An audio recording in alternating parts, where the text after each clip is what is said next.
Mentari senja telah tenggelam, hujan turun mulai terjatuh. Ku awali acara ini dengan salam. Assalamualaikum warahmatullahi wabarakatuh. Waalaikumsalam warahmatullahi wabarakatuh.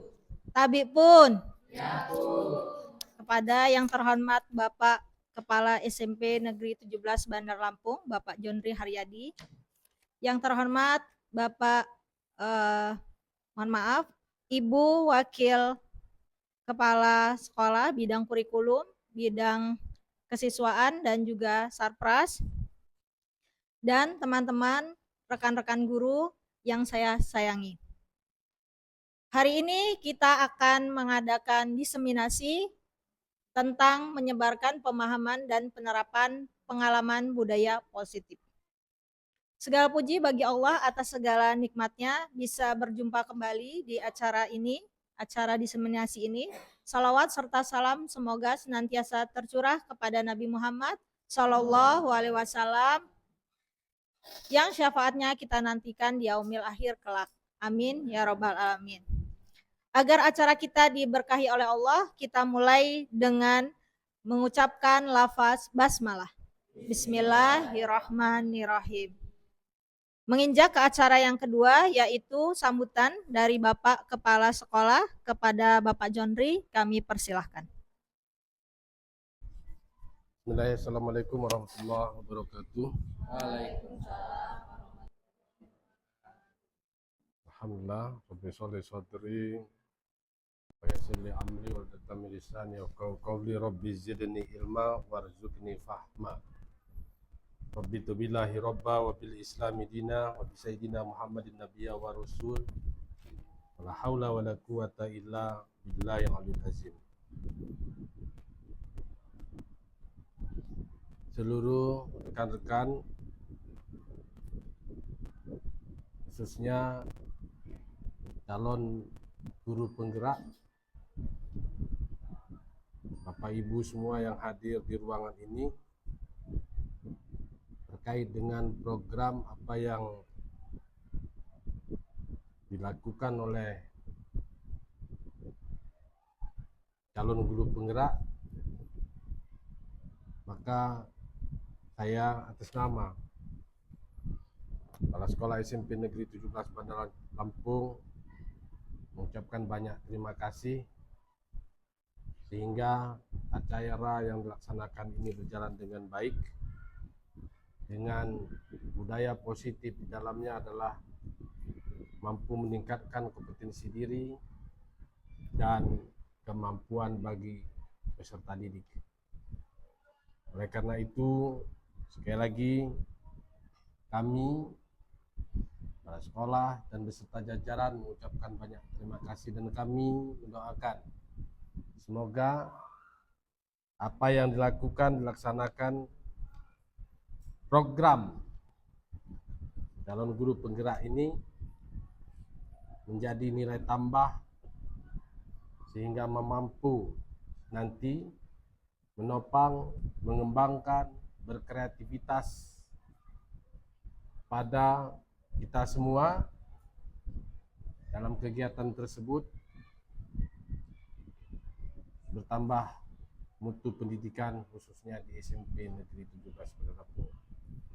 Sekali lagi saya ucapkan terima kasih dan selamat melaksanakan tugas. Semoga ke depan berjalan dengan baik, sebaiknya, sebagusnya. Billahi taufik wal hidayah. Assalamualaikum warahmatullahi wabarakatuh. Waalaikumsalam warahmatullahi wabarakatuh.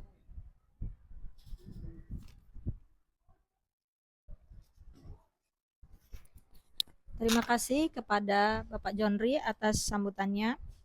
Acara yang selanjutnya yaitu doa yang akan diimami oleh Bapak Wigian. Kepada Pak Wigian kami persilakan.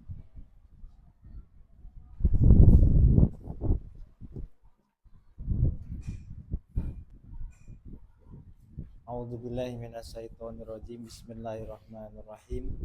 Hamdan syakirin, hamdan na'imin, hamdan yuwafi ni'amahu wa yukafi'u majidah. Ya Rabbana lakal hamdu kama yanbaghi li jalali wajhikal karim wa azimi sultanik. Allahumma sholli ala sayyidina Muhammadin sholatan tunjina biha min jami'il ahwali wal afat wa taqdilana biha jami'al hajat wa tutahhiruna biha min jami'is sayyiat wa tarfa'una biha indaka a'lad darajat wa tuballighuna biha aqsal ghayat min jami'il khairati fil hayati wa ba'dal mamat innaka ala kulli syai'in qadir. Allahumma ighfir lana dzunubana wa liwalidayna warhamhuma kama rabbayana shaghira wa li jami'il muslimina wal muslimat mu'minina wal mu'minat al ahya'i minhum wal amwat wa tabi' bainana wa bainahum bil khairat rabbighfir warham wa anta khairur rahimin. Allahumma inna nas'aluka ilman nafi'an wa rizqan thayyiban wasi'an wa amalan mutaqabbalan. Allahumma auzi'na an ashkura ni'mataka allati an'amta alaina wa ala walidayna wa na'malan sholihan tardahu wa adkhilna bi rahmatika ibadika sholihin. Ya Allah, raditu billah wa bil islam madinah wa bi Muhammadin sallallahu alaihi wasallam rasula. Rabbi zidni ilma warzuqni fahma bi rahmatika ya arhamar rahimin. Rabbana atina min ladunka rahmatan wa hayyi lana min amrina rasyada. Rabbana ya Allah atina fid dunya hasanah wa fil akhirati hasanah wa qina adzabannar. Rabbana taqabbal minna du'aana innaka antas samiul alim. Ya maulana wa tub alaina innaka antat tawwabur rahim. Sallallahu ala sayyidina Muhammadin sallallahu alaihi wasallam wa ala alihi wa sahbihi wa barik wasallam. Subhana rabbika rabbil izzati amma yasifun. Salamun ala mursalin walhamdulillahi rabbil alamin. Alhamdulillah, semua rangkaian acara pembukaan sudah kita lalui bersama. Selanjutnya kita masuk ke acara diseminasi yang akan dipaparkan oleh Bapak Elvarian Pratama dan Ibu Siti Komaria sebagai CGP Angkatan 11. Nah, untuk kesempatan pertama kita akan mendengarkan dulu pemaparan materi dari Pak Elvarian Pratama. Kepada Bu Siti dulu ya, mohon maaf. Kita mulai dengarkan dulu pemaparan dari Ibu Siti Komaria untuk pemateri pertama. Kepada Bu Siti kami persilakan. Bismillahirrahmanirrahim. Assalamualaikum warahmatullahi wabarakatuh. Waalaikumsalam warahmatullahi wabarakatuh. Yang kami hormati Bapak Kepala Sekolah, Bapak Jonri Haryadi SPD MPDI. Yang kami hormati rekan-rekan Waka dan Bapak Ibu Guru. Alhamdulillah sehat semua Bapak Ibu Guru? Alhamdulillah. Sudah makan semua? Sudah.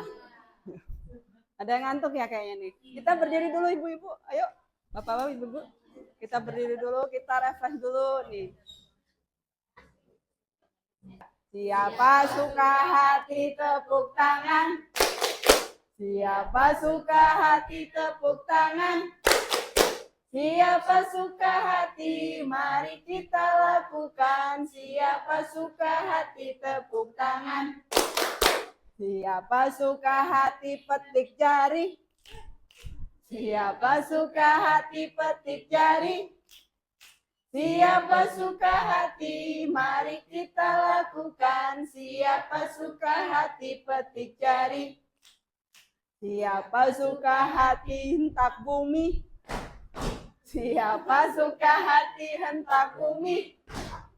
Siapa suka hati, mari kita lakukan. Siapa suka hati hentak bumi?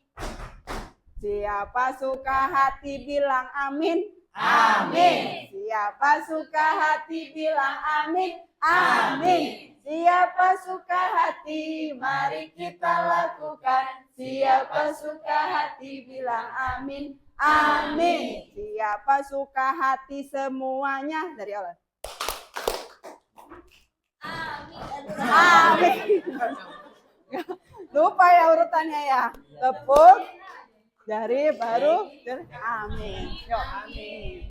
Ya, coba siapa suka hati semuanya? Amin. Oke, terima kasih kita semua. Ya. Semangat, oke ya. Udah nggak ngantuk lagi ya? Baik, rekan-rekan semuanya, teman-teman semuanya, Di sini kami berdua dengan Pak Rian ya berkolaborasi tentang diseminasi ya, penyebaran pemahaman dan penerapan pengalaman budaya positif. Ya, ini sebagai aksi nyata di modul kami tugas kami yaitu di modul 1.4.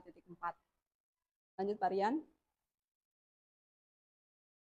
Nah, ini yang akan kami paparkan ya. Pertama yaitu tentang konsep, judulnya konsep inti budaya positif.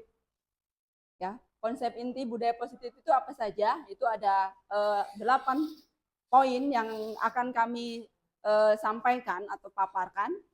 Kita akan bahas satu persatu ya Bapak Ibu.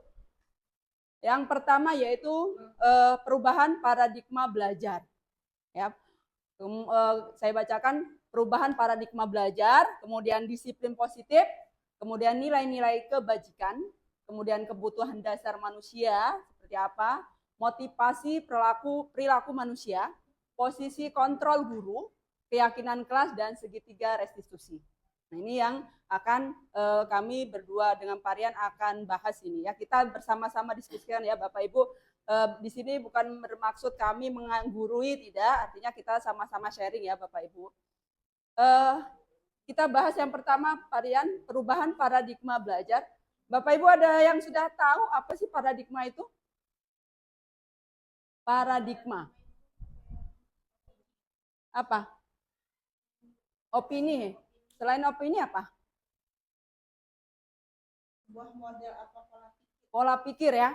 Ya, pola pikir atau mungkin bisa dikatakan keyakinan ya atau kepercayaan, pola pikir boleh. Pembelajaran dengan paradigma baru, pola pikir yang baru seperti apa ya? Mungkin dulu mindset kita masih dengan gaya yang tradisional ya, artinya mungkin dengan ceramah saja, kemudian apa ya, yang monoton yang itu membuat bosen siswa. Pembelajaran dengan paradigma baru itu adalah apa? Pembelajaran dengan paradigma baru merupakan pembelajaran yang berdasarkan prinsip pembelajaran diferensiasi. Ya, diferensiasi. Apa tujuannya sih? Kok harus berdiferensiasi? Sehingga para peserta didik belajar sesuai dengan kebutuhannya, berdasarkan tahap perkembangan sesuai dengan teori psikologi modern untuk mewujudkan profil pelajar Pancasila. Nah ini ya, sekarang kita sudah masuk kurikulum merdeka, jadi kita harus menerapkan ini yang menjadi acuan kita yaitu profil pelajar Pancasila. Ibu dan Bapak pasti sudah hafal ya, ada berapa profil pelajar Pancasila ini? Pokok isinya ada 6. Nah, coba mungkin Bu Pita ya bisa nyebutin. Terbaca tidak dari situ? Terbaca, oke.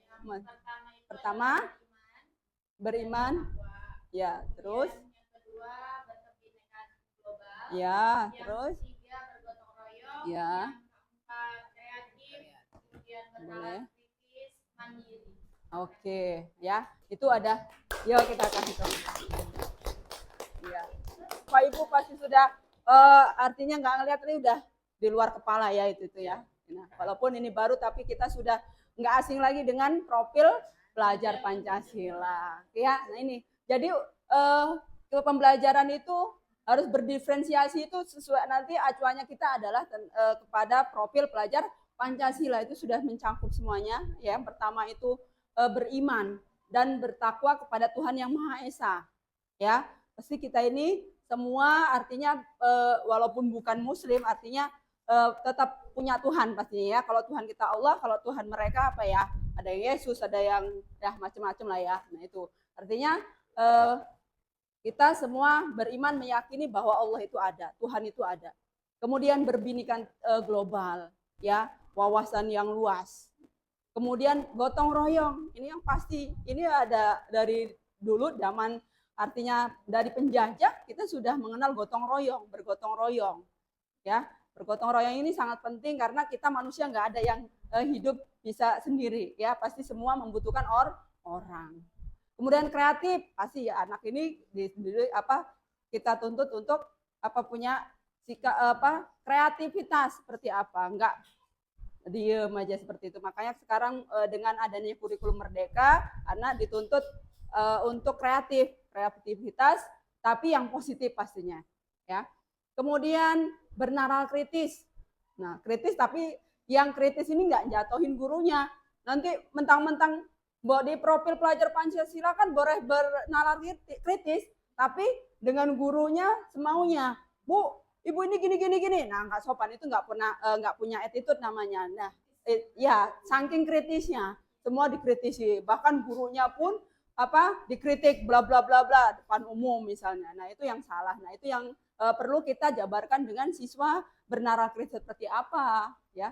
Kemudian mandiri, pastinya mandiri. Dengan kurikulum merdeka, mandiri. Siswa itu diajak merdeka bukan semaunya, tapi kita itu guru sebagai penuntun, ngomong. Kalau kata orang Jawa ngomong. Kalau ngomong kan, yo nah gitu ya.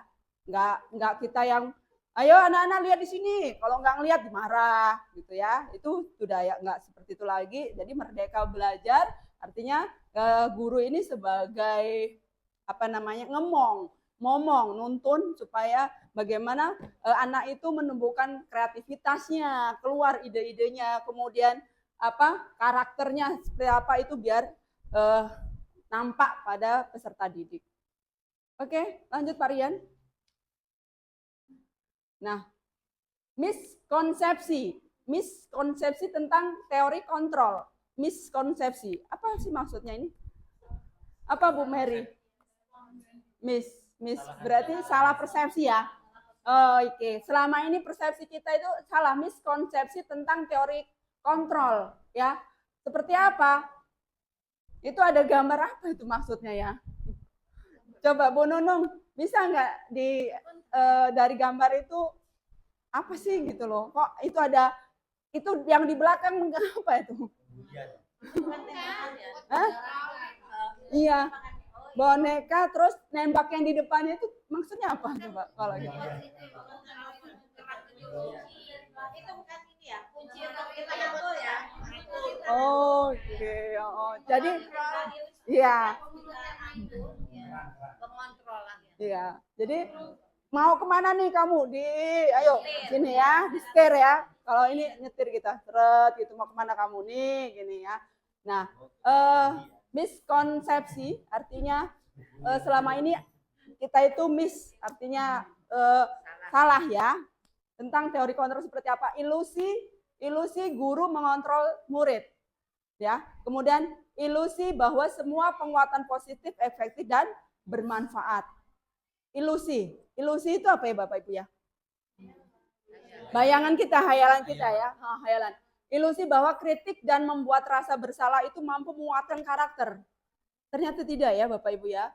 Kemudian ilusi bahwa orang dewasa itu berhak memaksa.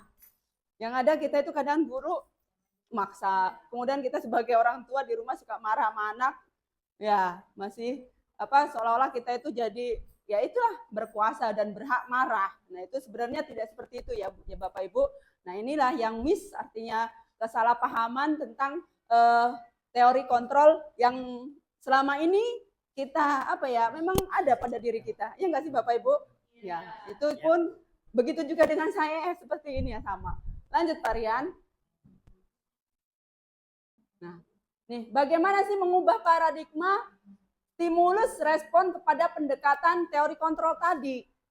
Ya, itu ada di sebelah kiri dan sebelah kanan kolom. Ada stimulus respon dan teori kontrol. Kira-kira Bapak Ibu, yang sebenarnya semestinya itu tuh yang mana nih? Misalnya nih, yang stimulus respon, satu saya bacakan yang di kolom 1, realitas atau kebutuhan kita sama. Kemudian di teori kontrolnya, realitas kebutuhan kita berbeda. Ya, jadi yang mana yang mestinya kita pakai? Yang berbeda, yang kanan ya Bapak Ibu ya. Kemudian semua orang melihat hal yang sama, tapi di teori kontrolnya setiap orang memiliki gambaran yang berbeda, nggak bisa kita anggap sama gitu ya. Kemudian kita mencoba mengubah orang agar berpandangan sama dengan kita. Nggak bisa ya, kita berusaha memahami pandangan orang lain tentang dunia. Ya, jadi nggak bisa melihat pandangan orang untuk sama dengan kita. Kemudian perilaku buruk dilihat sebagai suatu kesalahan. Ya, semua perilaku memiliki tujuan. Mungkin seseorang melakukan perbuatan yang salah, itu mereka punya tujuan, ya pastinya. Kemudian orang lain bisa mengontrol kita. Hanya Anda ya yang bisa mengontrol diri Anda sendiri. Ya. Jadi orang introspeksi diri ya, lebih pasnya seperti itu. Kemudian saya bisa mengontrol orang lain, Anda tidak bisa mengontrol orang lain. Jadi tuh yang sering kita alami, kita itu suka ngoreksi orang, tapi kita sendiri kesalahan kita, keburukan kita tidak kita koreksi. Nah ini ya, ini yang tidak boleh. Stimulus responnya itu kita buang. Tidak boleh kita itu hanya ngontrol orang lain, tapi tidak introspeksi diri kita sendiri. Kita masuk ke disiplin positif. Ya, apa sih disiplin positif itu? Disiplin berasal dari kata disiplin ya. Nah, disiplin yang artinya belajar. Disiplin mengacu pada disiplin diri yang memiliki tanggung jawab terhadap apa yang dilakukan berdasarkan nilai-nilai yang diyakini. Nah, ini adalah konsep asal kata disiplin. Kemudian disiplin positif itu apa sih? Merupakan salah satu cara penerapan disiplin yang bertujuannya untuk apa? Menumbuhkan kesadaran serta memberdayakan peserta didik tanpa imbalan atau reward nih, ancaman atau hukuman. Nah ini yang sering. Kadang kita mau disiplin siswa. Coba kamu begini, ya duduk yang rapi, atau kamu ngerjakan tugas nanti ibu kasih reward, ibu kasih imbalan. Terkadang gitu nggak Bapak Ibu? Iya, ya itu yang terkadang kita supaya siswa itu disiplin seperti apa sih? Ternyata dengan kita mengasih reward atau imbalan atau bahkan ancaman, itu sebenarnya itu tidak mendidik siswa ya Bapak Ibu, tidak mendisiplin siswa. Kemudian sebagai pendidik tujuannya apa sih? Supaya menciptakan peserta didik yang memiliki disiplin diri sehingga mereka berperilaku mengacu kepada nilai-nilai kebajikan universal dan memiliki motivasi intrinsik dalam perubahan perilaku ke arah yang lebih baik.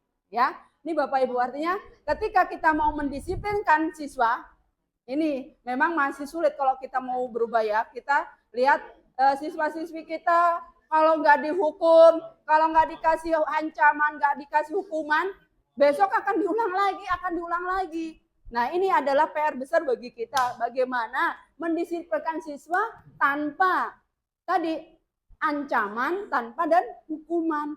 Kamu telat sini, coba buang sampah. Itu hukuman bukan sih Bapak Ibu? Hukuman ya? Iya.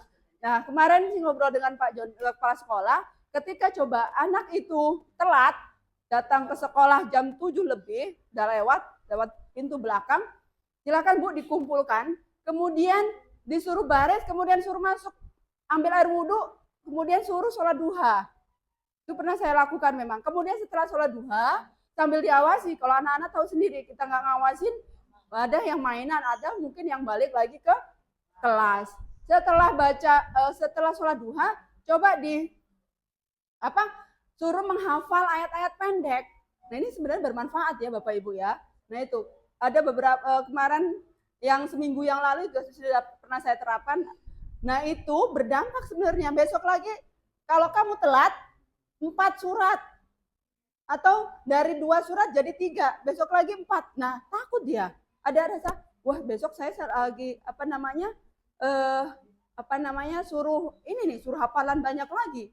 Nah itu dia akan timbul kesadaran dia bahwa besok saya nggak mau telat lagi, saya akan disiplin. Oke, nilai-nilai kebajikan, ya, nilai yang disepakati bersama lepas dari suku, bangsa, agama, bahasa maupun latar belakangnya. Ini contoh ya Bapak Ibu ya, ini contoh nilai kebajikan dari suatu institusi atau organisasi. Ini contohnya. Yang pertama ada dari profil pelajar Pancasila yang tadi kita paparkan di depan. Kemudian dari organisasi IBO. Itu tentang apa sih? PYP. Primary Yes Program. Kemudian dari organisasi keterampilan hidup, Life School. Life Skill ya, maaf. Ini adalah kebajikan ya. Ya. Kalau profil pelajar Pancasila tadi sudah bahas tadi, coba bisa diulangin dengan Bu Reda, silakan. Profil pelajar Pancasila apa saja isinya? Terus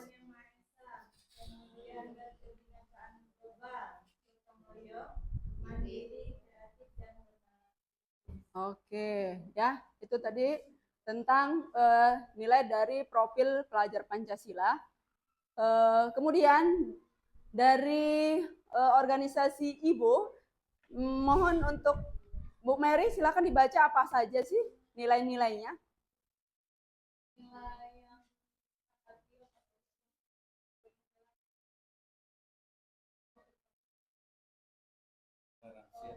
Toleransi.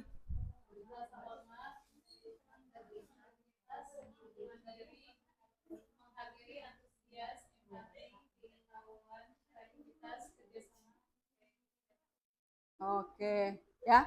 Nilai-nilai ini mereka ada menerapkan nilai-nilai ini yang memang nilai-nilai kebajikan ini adalah baik yang untuk diterapkan.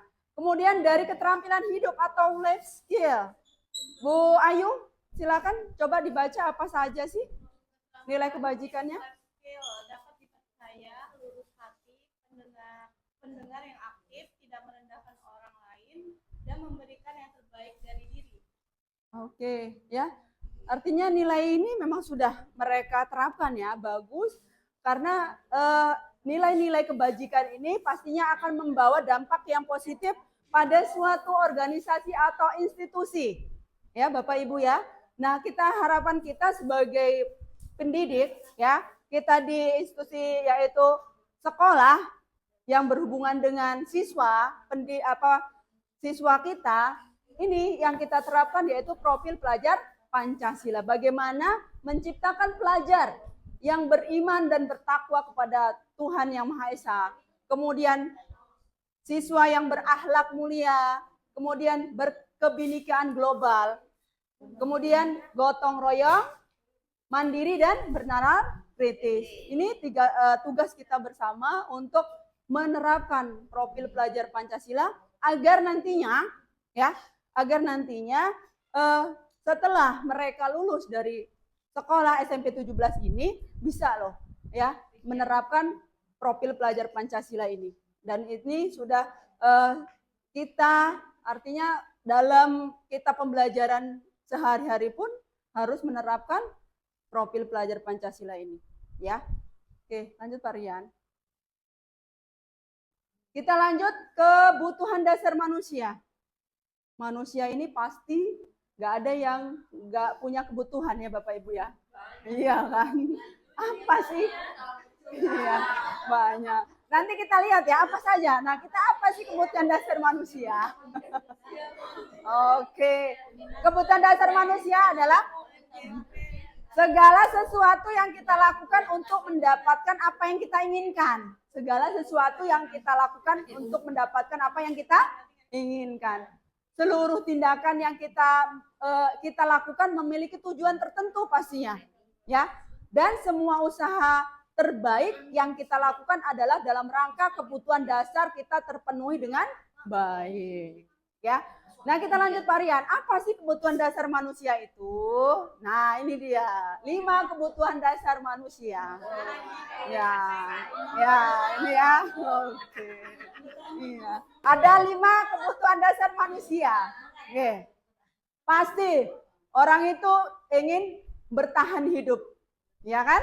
Dengan bertahan hidup itu yang dilakukan apa? Pasti dia perlu makan. Yang pakaian, tempat tinggal, keamanan dan kesehatan. Kalau ini sandang, pangan, papan. Ditambah lagi dengan kesehatan, keamanan. Ini adalah kebutuhan dasar manusia yang pertama, bertahan hidup. Ada nggak manusia yang nggak tinggal di rumah? Dia di mobil jalan terus gitu. Ada nggak ya? Kelas 93. Healing terus. Nah. Pindah-pindah. Oh iya, 93 ya. Pindah-pindah kelas dia. Ya artinya manusia membutuhkan makanan, ya pasti itu. Ada nggak manusia yang puasa terus misalnya? Oh, dia apa namanya? Kalau puasa Daud ya Bapak Ibu ya, sehari puasa sehari enggak. Lah kalau ini kalau puasa terus gimana? Itu tidak boleh juga, tidak dianjurkan. Kemudian pakaian. Kita dilahirkan semuanya enggak berpakaian ya Bapak Ibu ya. Nah, ketika kita sudah keluar dari rahim orang tua kita yaitu ibu kita, kemudian kita dikasih baju, dicantik-cantikin sedemikian rupa, kemudian kita meninggal pun nanti nggak pakai baju lagi kan, cuma pakai apa? Kain kafan. Nanti kalau di pelajaran kelas 9 itu ada iman kepada hari akhir tentang tanya bagaimana keadaan manusia nanti di padang mahsyar. Itu Nabi ditanya sama Aisyah. Nabi, bagaimana keadaan manusia nanti di padang mahsyar? Kata Nabi, mereka semuanya tidak ada yang berpakaian. Terus Aisyah tanya lagi, hai Nabi, apakah nggak malu? Kok nggak pakai baju? Apa kata Nabi? Urusan yang membebani mereka itu lebih berat daripada hanya sekedar memikirkan malu. Jadi udah nggak ada apa gitu ya. Iya, semuanya nggak ada yang pakai pakaian selai kain pun tidak ada. Artinya sudah sama semua. Jadi malu nggak ya? Nggak ada rahasia, nggak ada seperti itu lagi. Sudah mikirin, aduh, saking dosanya ini mau kemana? Ini udah bebannya sangat berat dipikul kita masing-masing nantinya ya. Kita di padang mahsyar. Itu pakaian penting di dunia tapi ya. Oke. Lanjut kasih sayang, kebutuhan yang kedua yaitu kasih sayang dan rasa diterima. Rasa diterima, dipedulikan, berbagai kerjasama menjadi bagian dalam kelompok. Ya, saling menyayangi. Kemudian penguasaan ya, kebutuhan dasar manusia selanjutnya yang ketiga yaitu penguasaan. Ya, harga diri, keinginan untuk dianggap memimpin. Ya, prestasi yang diakui dan didengar. Kita itu sebenarnya apalagi kalau di kelas ya, ngaring ke anak-anak, ya nah dengerin ibu nah, ibu udah capek nih ngomong. Ya enggak sih? Iya. Kemudian dianggap untuk bisa memimpin. Setiap kamu adalah pemimpin. Ya enggak Pak Rian? Kulukum apa Pak Rian? Kulukum ro'in ya enggak? Setiap kamu adalah pemimpin. Wa kulukum mas'ulin an ro'iyatihi, kata hadisnya. Bahwa setiap kamu adalah pemimpin.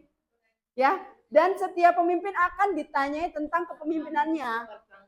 Pertanggungjawabannya. Jadi bukan berarti yang laki-laki aja jadi pemimpin kita, pemimpin diri kita. Selanjutnya kebutuhan dasar selanjutnya yaitu kebebasan. Bebas, merdeka, nggak terkengkang. Apa isinya yaitu mandiri. Pasti ya, mandi sendiri kata Pak Randy. Nggak dimandiin lagi. Ya Pak Randy udah besar. Oke ya, memiliki pilihan, mencoba hal baru, mampu mengendalikan arah dirinya. Yang terakhir adalah kebutuhan dasar manusia, kesenangan. Siapa yang nggak pengen senang Bapak Ibu? Iya, senang pengen semua ya. Ada yang nggak pengen senang? Enggak, pasti semuanya pengen happy, pengen bahagia. Yang sudah saya sampaikan Bapak Ibu. Gimana? Ada pertanyaan? Sekian ya. Oke, boleh. Kalau bisa saya jawab ya. Oke. Nanti kalau enggak tentu PR. Atau mungkin sharing kita bareng-bareng ya. Oke, boleh. Terkait tadi tentang memberikan hukuman. Oke. Berarti sebenarnya siswa itu bukan tidak boleh diberi hukuman, tapi kadar hukumannya ya Bu ya. Yang apa? Iya, Jenis hukuman. jangan yang terlalu berat seperti apa yang ada tadi. Oke. Ya, punishment-nya tuh ya. Ayo kita diskusi Bapak Ibu gimana menurut Ibu Beka? Silakan. Iya, boleh. Sharing kita ya.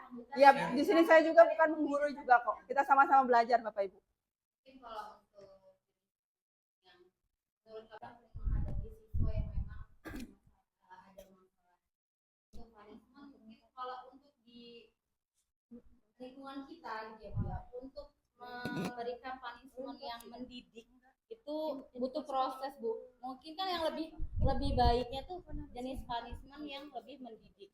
Kayak tadi contoh Bu Siti kan Iya. suruh sholat duha, hafalan. Karena kalau bentuk hukuman yang fisik kan itu nggak boleh lagi ya Bu. Iya betul.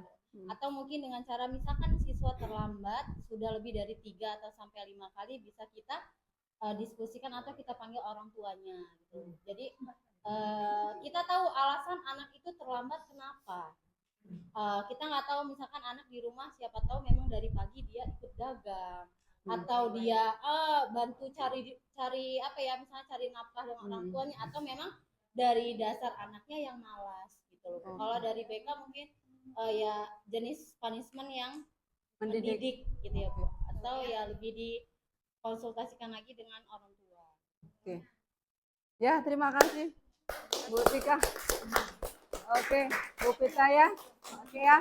Artinya hukuman itu bukan diringankan apa ya kadarnya ya. Misalnya dia biasanya kamu harus nggak ngerjain PR larinya 10 sekarang 5 gitu ya. Enggak. Artinya hukuman itu bisa apa ya? Dia menyadarkan diri dia bahwa saya itu sudah berbuat salah dan besok lagi tidak akan mengulangi lagi gitu. Ya tadi yang disampaikan Bu Ida Sartika tadi bahwa ketika menghukum siswa juga kita harus tahu jangan langsung semerta-merta kamu salah kamu saya hukum. Nah kita tahu kenapa sih kamu bisa melakukan kesalahan itu. Nah itu nanti akan dibahas oleh Pak Rian di sesi selanjutnya restitusi.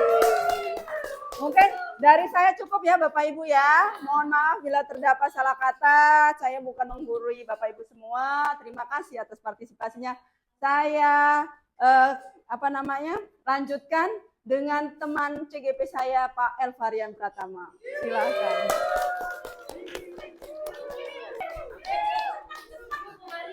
Oke. Assalamualaikum warahmatullahi wabarakatuh.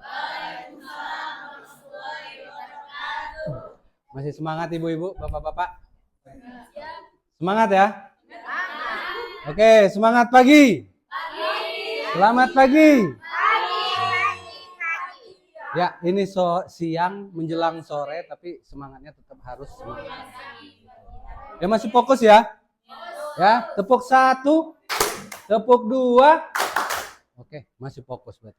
Oke, langsung di sini saya akan melanjutkan pemaparan tentang budaya positif ya. Tadi Bu Siti sudah berbicara panjang lebar kali panjang lagi ya tentang diseminasi menyebarkan pemahaman dan penerapan pengalaman budaya positif ya. Yang dibaca judulnya ya Bu ya. Jangan fotonya. Itu foto AI Bu. Nanti kita kasih tahu tempat ngeditnya. Ya, tadi ada 8 ya kalau nggak salah ya. Ada 8 konsep inti budaya positif. Tadi sudah dipaparkan oleh Bu Siti tentang perubahan paradigma, disiplin positif, nilai-nilai kebajikan, dan kebutuhan dasar manusia. Nah, di sini saya akan melanjutkan singkat saja Bapak Ibu ya tentang karena ada sore juga ya.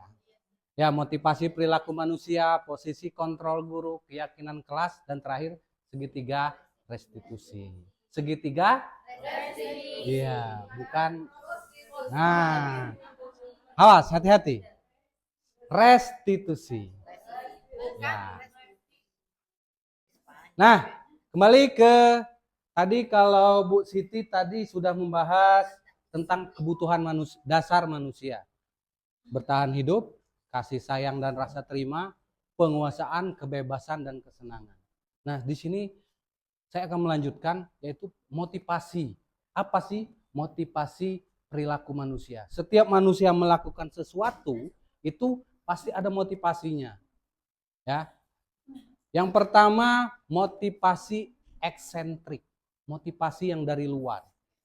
Ya. Ekstrinsik. Nah, ya. Motivasi dari perilaku manusia itu untuk menghindari ketidaknyamanan atau hukuman. Yang kedua, untuk mendapatkan imbalan, penghargaan dari orang lain. Nah, ini yang kita hindari untuk ke para peserta didik kita ya.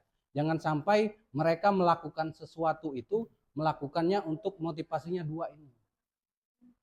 Jadi yang harus kita tanamkan ke diri mereka itu adalah untuk menjadi orang yang mereka inginkan dan menghargai diri sendiri dengan nilai-nilai yang mereka percayai. Ya, itu teorinya. Ya, prakteknya memang susah. Di sini kita sama-sama belajar. Ya, kami kata Bu Siti tadi kami bukan mengguru, kita di sini sharing.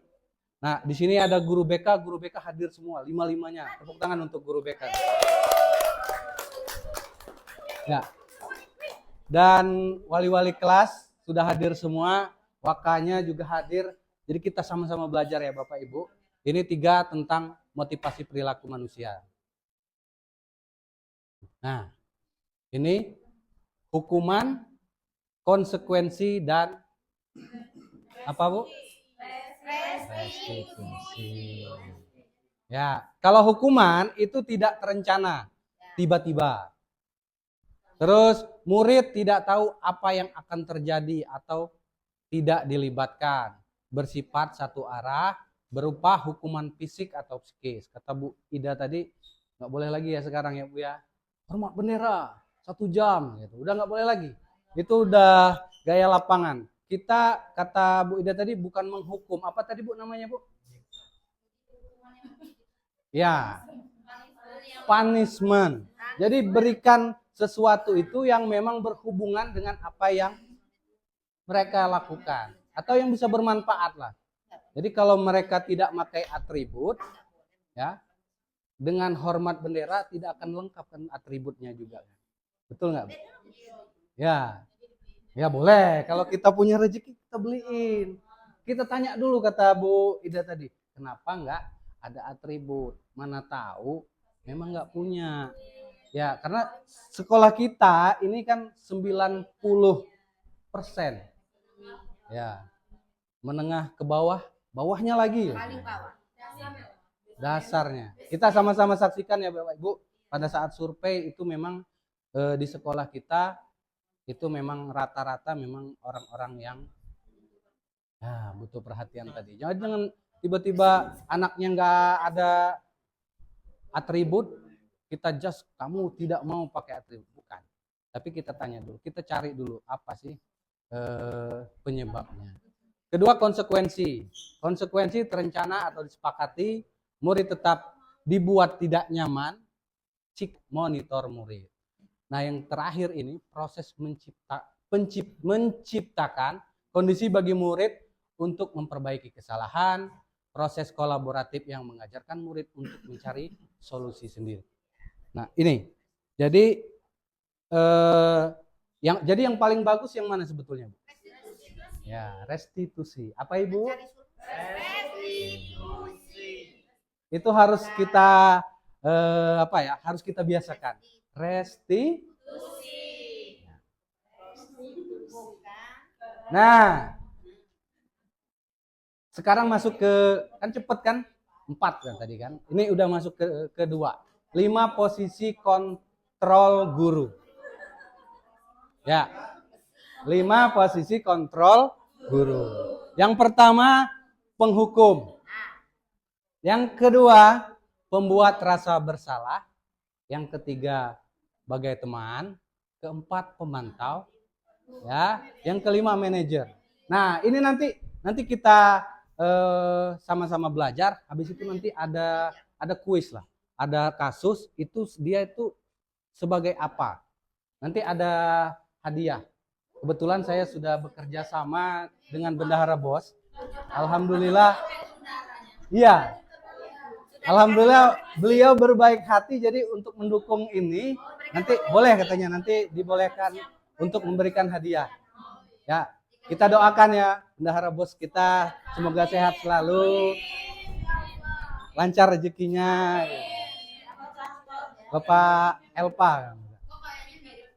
Hah? Agak mirip memang, banyak yang bilang. Contoh penerapan 5 posisi kontrol guru. Kasus siswa tidak memakai atribut lengkap saat upacara bendera. Nah ini kayak yang kata saya tadi. Kalau guru yang penghukum, ada anak yang tidak pakai atribut, hukum. Hormat bendera selama 1 jam. Kira-kira apa sih manfaatnya, Bu? Ada nggak? Tidak ada. Nggak ada efeknya ya. Ya, nggak punya atribut, dia nggak ada hubungannya juga. Ya. Terus yang kedua, sebagai pembuat merasa bersalah. Ini guru-guru cewek-cewek nih biasanya nih. Berapa kali Ibu Bapak harus memberitahu kamu, Nak, kamu selalu mengecewakan Ibu atau Bapak. Nah, itu kira-kira antara dua ini ada nggak di diri kita selama ini? Ada. Ya ada ya. Nah, itu. Begitupun saya setelah belajar, oh iya juga ya. Saya sering sebagai penghukum, pembuat rasa bersalah, lengkap nih 5 posisi kontrol itu lengkap gitu. Jadi mana yang akan kita pilih? Apakah 5-5-nya ini akan kita lakukan? Tidak. Yang kedua, sebagai teman. Ya, kasusnya masih sama tadi ya Bu ya. Siswa tidak memakai atribut lengkap saat upacara bendera. Kalau dia sebagai teman, ayo dong ikutin aturan sekolah. Tolong bantu ibu ya sekali ini. Ya sudah, tidak apa-apa, lain kali jangan sampai berbuat seperti ini lagi ya. Ya, biasanya Bu Dian kayak gitu. Kan banyak temennya, terutama teman-teman siswa-siswa putri. Siswa-siswa putra. Kalau Bu Dian Okta pernah juga kan? Pak Randy teman. Bukan penghukum ya?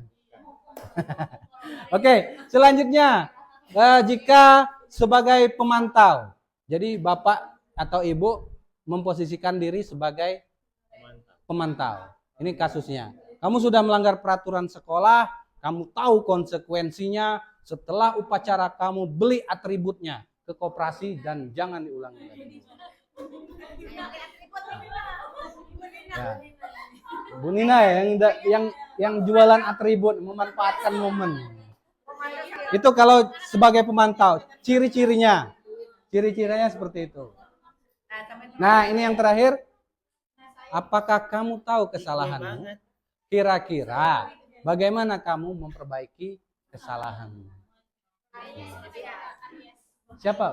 Siapa yang udah seperti itu? Ya, luar biasa. Guru BK juga seperti itu ya. Kita belajar bersama, kita juga belajar memperbaiki diri sama-sama.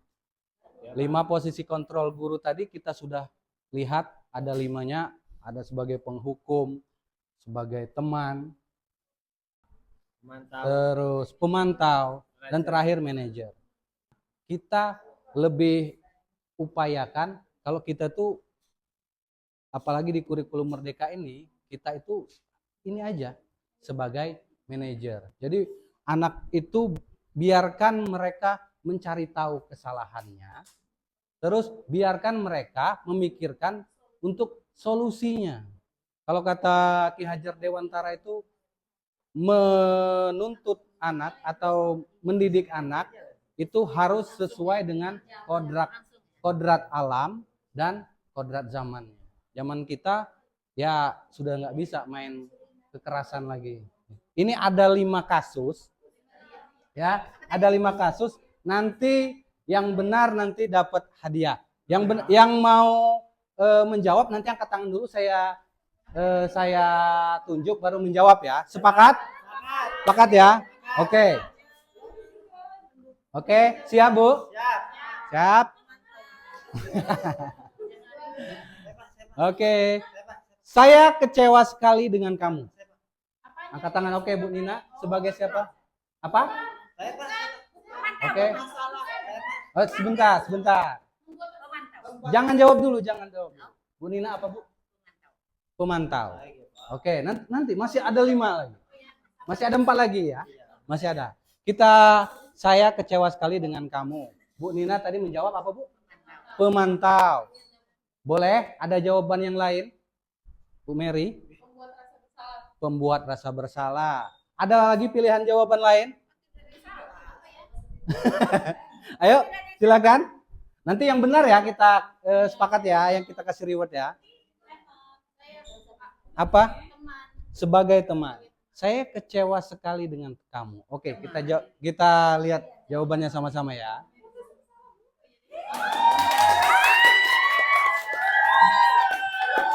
Siapa? Siapa? Bu Mary. Oke, 2 juta rupiah. Pajaknya 100%. Silakan. Nanti saja, Bu. Oke, Bu Mary udah nggak boleh jawab lagi ya. Oke. Oke, hadiah pertama dimenangkan oleh Bu Mary. Oke, masih ada 4 lagi. Bapak Ibu siap-siap ya. Kamu tidak pernah benar melakukannya, silakan. Ayo, silakan Bu. Siapa namanya? Bu Tal. Bu Tal, apa Bu? Pemantau. Ada yang jawaban lain? Ayo. Ya, Bu Tika. Penghukum. Oke, Pak Rendi, kameramen juga ya. Manajer. Oke, ada lain? Cukup? 3 saja? Cukup. Oke, kita sama-sama ingat ya jawabannya masing-masing. 1, 2, 3. Siapa benar? Bu Tika ya? Oke, tepuk tangan untuk Bu Tika ya. Ya, nanti kirim nomor rekening ya Bu ya. Oke, masih ada 3 kasus lagi. Siap-siap. Siapa yang angkat tangan duluan nanti yang akan saya tunjuk. Jangan langsung jawab. Ya, oke. 1, 2, 3. Ya, Bu Dian. Manajer. Ada jawaban lain? Wakil manajer ya. Asisten manajer? Ada lain? Nggak ada? Ya. Oke. Oke, masih ada 2 lagi. Siapkah? Oke. Ayolah, lakukan demi ya Bu Dian. Teman, ada lagi? Apa? Ya sama. Oke, teman. Benar. Selanjutnya. Terakhir, kamu tidak pernah mendapatkan nilai jika tidak mengerjakan tugas. Ayo, Pita ya. Silakan. Hah? Yang angkat tangan. Mantap. Oke. Mana Bu? Hadiah dari Bendahara Bos tadi Bu. Lumayan ya Bu ya. Ini barisan sini semua yang menang.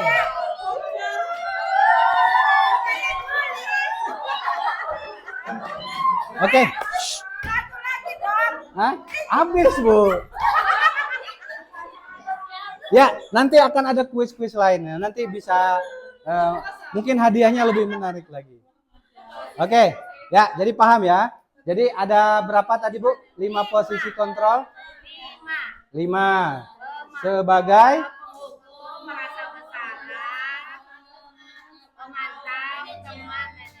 yang paling bagus? Manajer. Kita siap jadi manajer? Siap. SMP 17 ya? Siap ya? Yang jadi asisten manajer tadi siap? Ke materi sebelum terakhir. Nomor 3 berarti. Ya. Keyakinan kelas. Nah, kemarin kita baru saja melakukan lomba menghias kelas ya. Ada juaranya di sini ya. Ada ya? Kelasnya siapa? Ada kelasnya siapa? Bu Mary ya? Juara berapa Bu Mary? Juara ketiga. Tepuk tangan untuk Bu Mary. Kelas saya juga ikut tidak juara, alhamdulillah. Ya. Keyakinan kelas. Sudah ada keyakinan kelasnya Bu? Ada. Keyakinan apa kesepakatan atau peraturan Bu? Kesepakatan. Ya, kesepakatan ya. Sama di kelas saya juga kesepakatan. Ya. Kenapa tidak peraturan kelas? Yuk, Coba kalau bisa jawab nanti double nanti. Yuk. Ya. Yuk. Apa Bu? Kenapa keyakinan bukan peraturan, Bu Nunung? Ayo Bu Nunung. Terkait kalau di pelajaran saya gitu ya, kemarin dengan anak, kalau kita melihat terkait dengan kedisiplinan siswa, itu anak-anak itu sangat apa ya, sepertinya menjadi sesuatu yang kebiasaan gitu ya, menjadi biasa mengerjakan tugas, kemudian tapi belum selesai Bu, belum selesai atau tidak dikerjakan. Kemudian kita mempunyai kesepakatan gimana nak bagusnya. Menurut kalian seperti apa? Jadi dengan keyakinan anak-anak itu karena mereka sadar dengan sendirinya gitu ya. Ketika mereka melakukan sesuatu yang mereka sadari, kemudian mereka merasa bersalah, mereka melakukannya pun dengan ya perasaan yang senang sama-sama gitu ya. Karena kita sudah merasa punya perjanjian bersama untuk kesepakatan lah gitu ya, kesepakatan kelas seperti itu, akhirnya dengan senang hati mereka melakukannya tanpa beban apa ya yang harus mereka tanggung gitu ya, seperti oke. itu. Terima kasih Bu Nunung. Tepuk tangan untuk Bu Nunung. Ya. Ada lagi yang mau menambahkan? Bu Ida Santika. Kenapa keyakinan bukan peraturan? Ya. Iya. Ya, nggak ada yang salah, Bu. Ya, nggak ada. Menurut saya mengapa keyakinan tidak bukan peraturan? Karena kalau kata peraturan kita identik dengan kata hukum. Betul. Guru BK sekali itu ya. Ya. Mereka lebih nggak merasa tertekan gitu loh, Pak, dengan keyakinan atau peraturan. Oke, terima kasih Bu Ida Santika. Bu Mary, mau dapat spidol lagi Bu?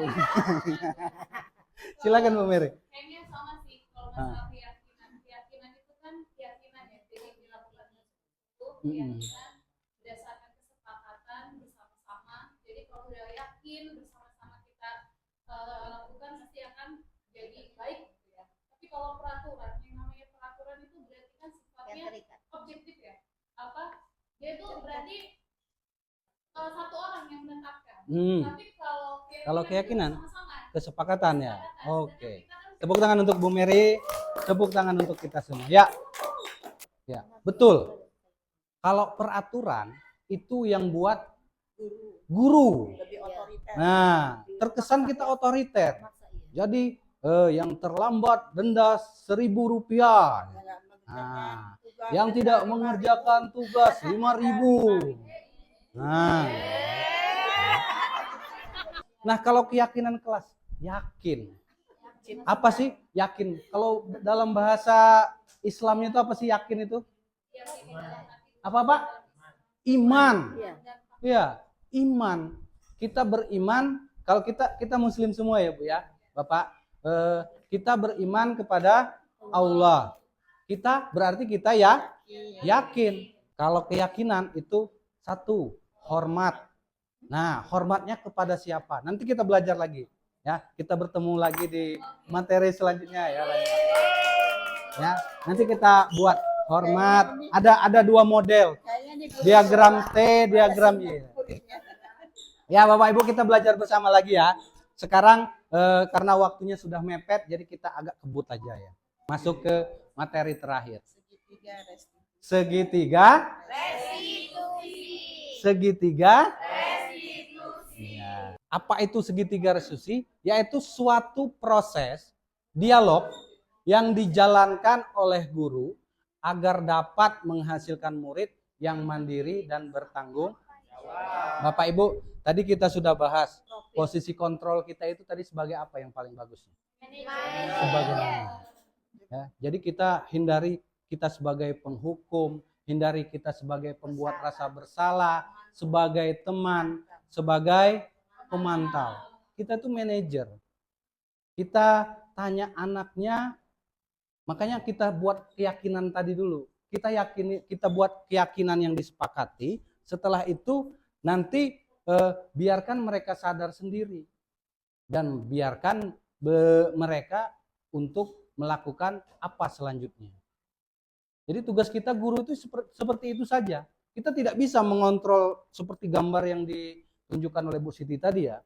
Kita tuh ada gambar ini, kamu nih harusnya ke sini gitu kan. Disetir. Kamu tuh bukan ke sini tapi ke sini.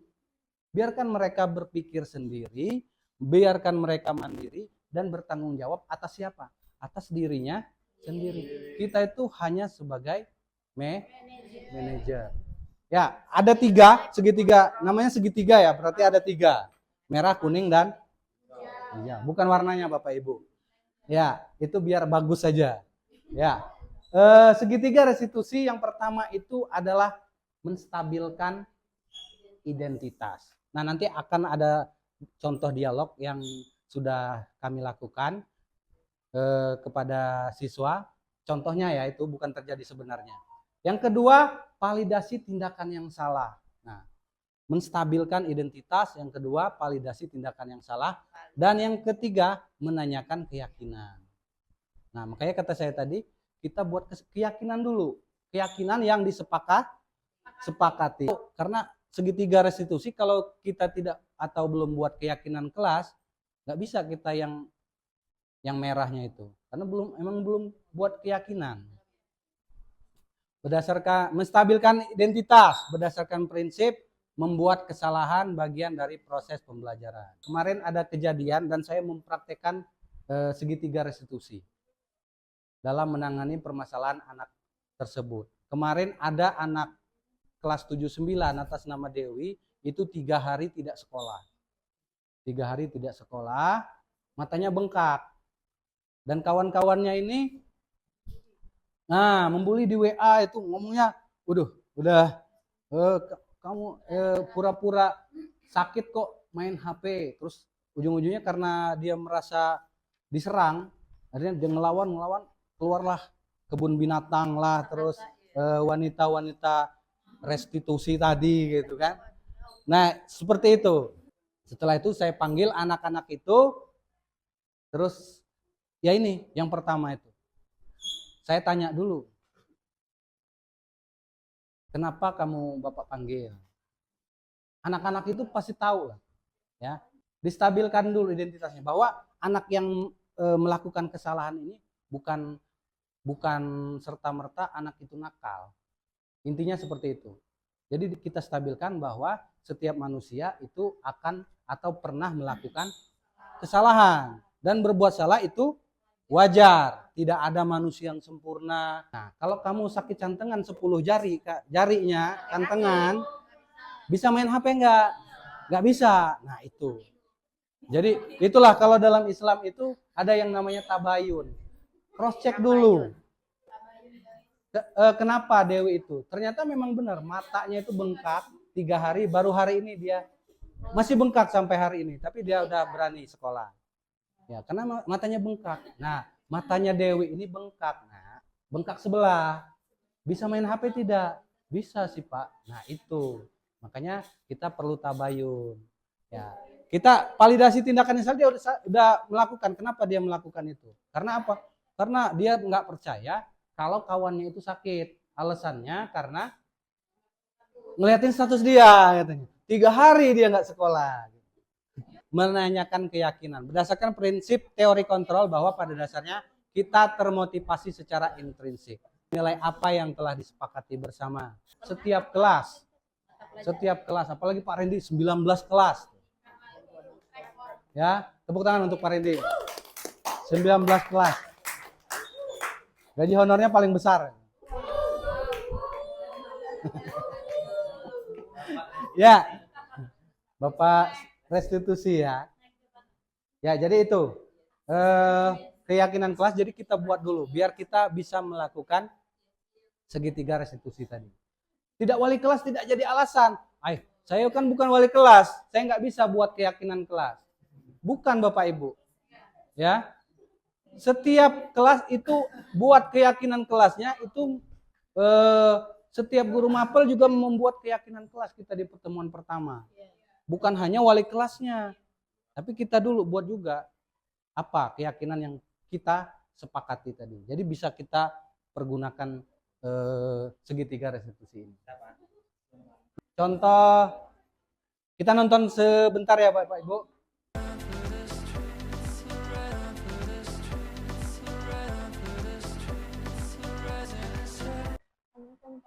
Waalaikumsalam.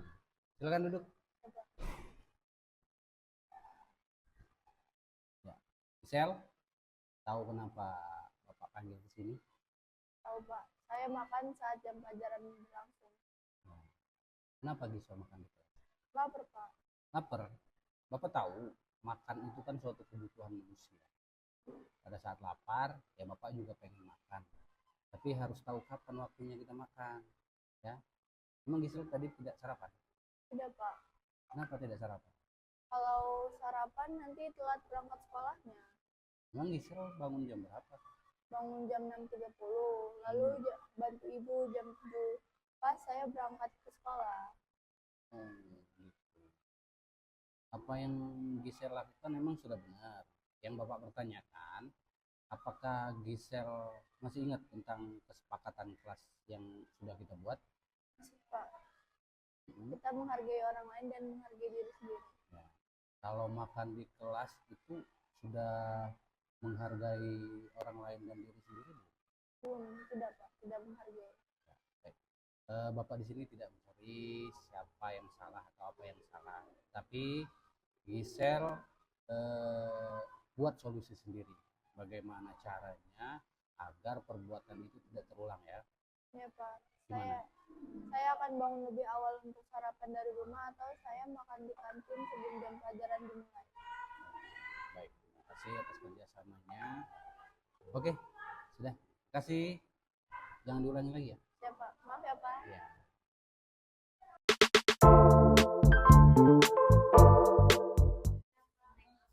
Itu kita contohnya nanti kita sama-sama nanti saya share ya di grup dinas mungkin.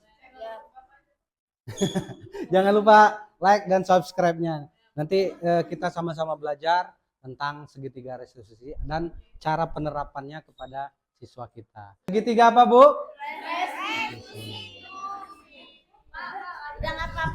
Oke, demikian presentasi dari saya tentang budaya positif. Saya dan Bu Siti sudah memaparkan 8 tentang budaya positif. Saya sebagai manusia biasa tentu tidak luput dari kesalahan. Kurang lebihnya saya mohon maaf, kepada Allah saya mohon ampun.